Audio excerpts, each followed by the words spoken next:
Buenas tardes, ¿cómo están? Dios los bendiga a todos en esta hora.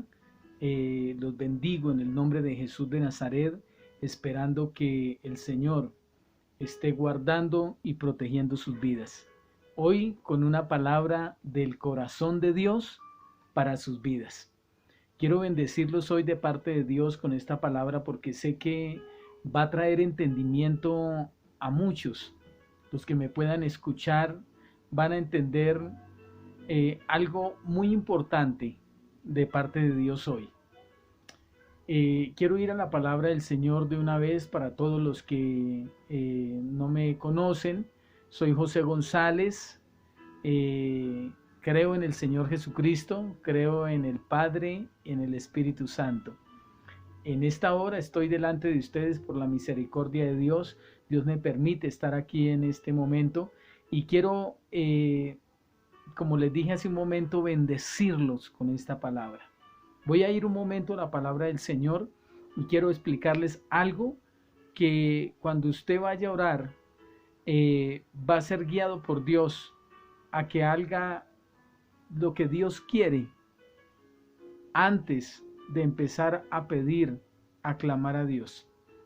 Voy a ir a la palabra del Señor en el libro Primera de Samuel, en el capítulo 4, quiero leerle estos versículos, estos primeros 3 versículos, para que podamos entender la palabra que les quiero transmitir a ustedes. Dice la palabra del Señor, el título es Los filisteos capturan el arca. Y Samuel habló a todo Israel. Por aquel tiempo salió Israel a encontrarse en batalla con los filisteos y acampó junto a Ben-ezer, y los filisteos acamparon en Afet, y los filisteos presentaron la batalla a Israel, y trabándose el combate, Israel fue vencido delante de los filisteos, los cuales hirieron en la batalla en el campo como a 4,000 hombres, dice la palabra del Señor. Dice, cuando volvió el pueblo al campamento, los ancianos de Israel dijeron, ¿por qué nos ha herido hoy Jehová delante de los filisteos? Traigamos a nosotros de Silo el arca del pacto de Jehová, para que viniendo entre nosotros nos salve de la mano de los enemigos. Hasta ahí. Quiero llevarlos a manera de introducción a ubicarlos un poco en la palabra del Señor. Resulta que en ese tiempo estaba el sacerdote Elí en la casa de Dios, y él tenía 2 hijos que se llamaban Ofni y Fineas. Y dice la escritura que los hijos de Elí eran impíos y cometían pecado delante del Señor. Aún en la misma casa de Jehová, en los atrios, dice que dormían con las mujeres. Dice la palabra del Señor que grande era el pecado de estos jóvenes que ministraban y hacían pecar al pueblo de Israel también. Quiero mostrarles un poco qué pasó acá cuando dice la palabra del Señor que los filisteos presentaron batalla a Israel, y Israel fue vencido y mataron como a 4,000 hombres en número, dice la palabra del Señor. Y dice la escritura que los israelitas, dice, vamos a traer el arca de Jehová, el arca que representa la presencia de Dios, dice, para que viniendo Jehová entre nosotros nos salve de nuestros enemigos. Y la escritura dice que Israel se alegró cuando el arca llegó y gritaron, dice la escritura, y estaban alegres porque Dios, el arca de Dios, el cual significaba la presencia de Dios, estaba en medio de ellos para ayudarles y que ellos pudieran vencer a sus enemigos. Pero hay algo muy importante que tenemos que mirar aquí en este pasaje. Resulta que efectivamente Dios estaba en el arca, la presencia de Dios estaba ahí, pero Dios no quiso ayudarles, estando Él ahí. ¿Por qué? La escritura nos habla de que los 2 hijos de de Elí, Ofni y Fineas, eran hombres que pecaban delante del Señor en gran manera, y Dios se airó por eso, y Dios estaba hablando por profetas y habló por Samuel también, y dijo Dios que él iba a hacer cumplir las palabras que él había dicho por el pecado de los hijos de Elí que cometían en la casa de Dios y que Elí no los estorbaba. Dice la escritura que Dios dijo que en un mismo día iban a morir los dos hijos de Elí. Dice la escritura que el arca de Dios, la presencia de Dios, no les ayudó porque había pecado en el pueblo de Israel y aún en la misma casa de Dios. Había pecado. Y cuando ellos pensaron en traer el arca, pensaron que Dios les iba a ayudar, pero es que Dios no puede ser manipulado. Dios no es un muñeco que lo podemos traer de aquí para allí y hacer con él lo que nosotros queramos.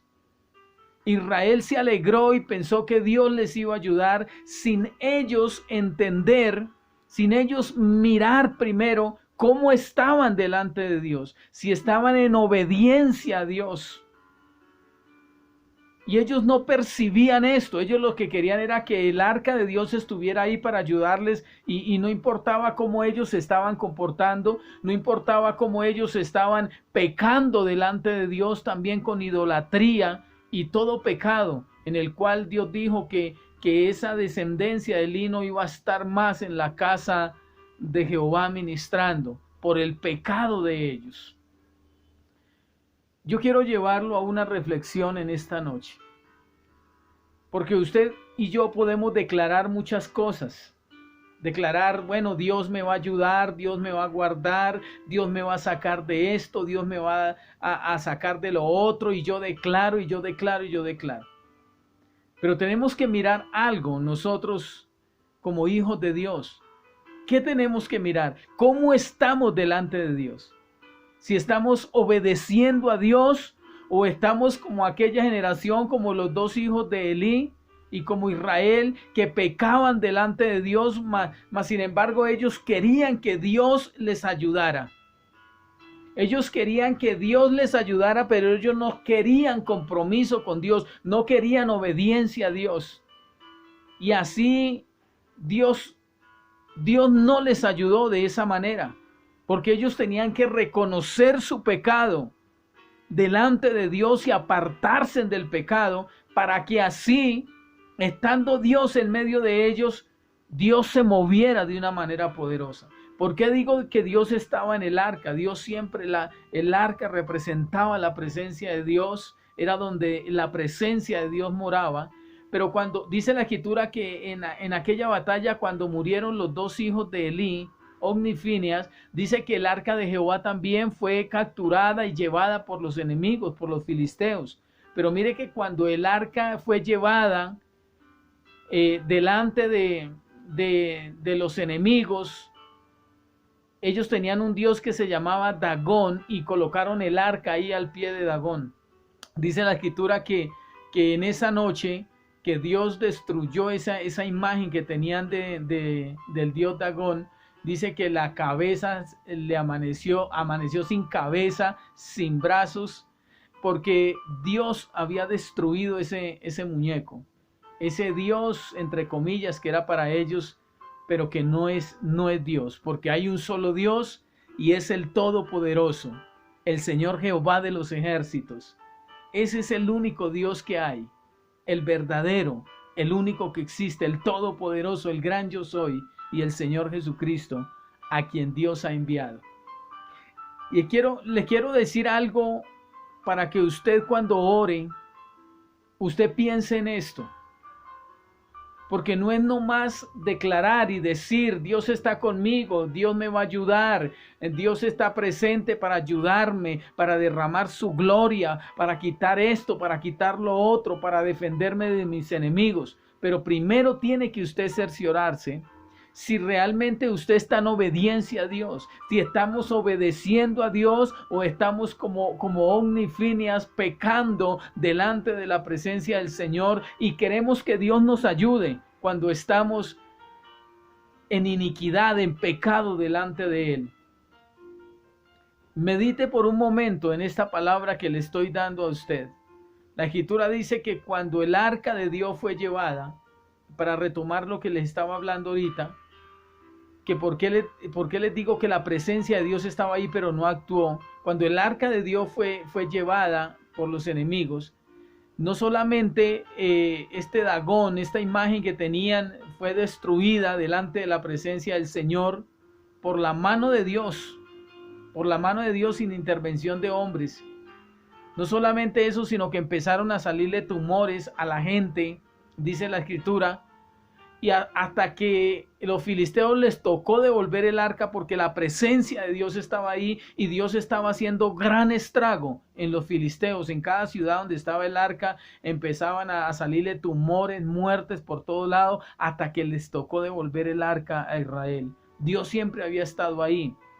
Lo que pasaba es que, como les decía hace un momento, Dios no puede ser manipulado.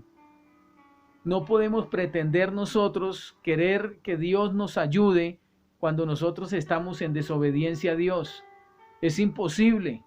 Es como usted querer o confesar, decir yo me voy para el cielo. Yo me voy a la presencia del Señor cuando parta de esta tierra.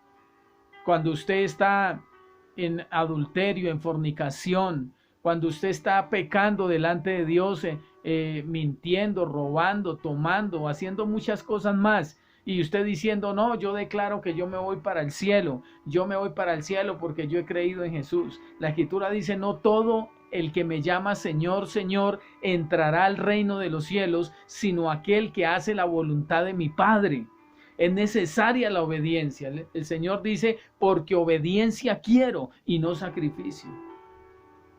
Escuche lo que le estoy diciendo en esta hora, porque usted puede estar orando a Dios, diciéndole, Señor, ayúdame en esto, Señor, ayúdame en lo otro, y haciendo tal vez sacrificios, no sé, yendo de rodillas, no sé a qué parte, sajándose la piel, no sé qué tantas cosas haciendo, pero el Señor no quiere eso. El Señor lo que quiere es obediencia a sus mandamientos, que usted crea en Jesús y que le obedezca, que le demuestre usted que lo ama. El Señor Jesucristo dice, el que me ama, mi palabra guardará, y yo le amaré, y me manifestaré a él, y le daré vida eterna.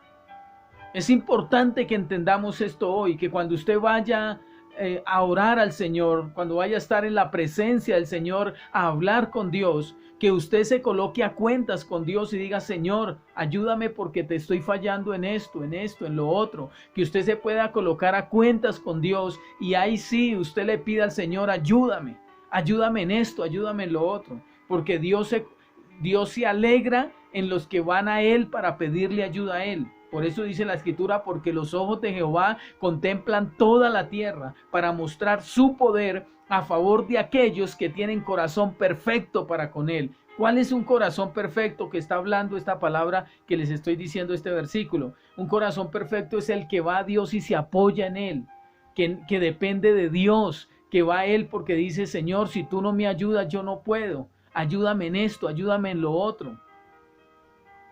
Ahí sí, cuando usted esté a cuentas con Dios, como dice la Escritura, que cuando usted viene a Él y reconoce el pecado delante de Dios y se aparta, alcanzará misericordia y Él escuchará, porque la Escritura dice muy claramente, si alguien es temeroso de Dios y le obedece, Dios a ese escucha, mas si alguien no le obedece, Dios no escucha a tal persona. Así es que la enseñanza que le quiero dejar hoy en su corazón es que primero mire cómo está delante de Dios y ahí sí, si quiere, declare y confiese y pídale a Dios que le ayude en cualquier asunto que usted quiera que le ayude, que sea conforme a la voluntad de Dios, que Dios lo guarde, que Dios lo sane, que Dios le bendiga, que Dios ayude a su familia, a sus hijos. Todo eso está bien, pero primero debemos de entender que debemos de estar arrepentidos delante de Dios, que debemos de estar en obediencia delante del Señor Jesús, para que pueda haber una victoria asegurada. No como Israel, que se alegró porque el arca estaba ahí, pero Dios no quiso moverse, Dios no quiso ayudarles por el pecado que había en los corazones de ellos, pecando contra Dios, haciendo lo que a Dios le desagrada.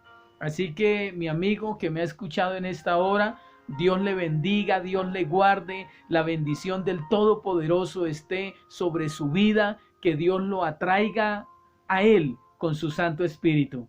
Bendiciones y hasta una próxima oportunidad del corazón de Dios para su vida. Dios te bendiga.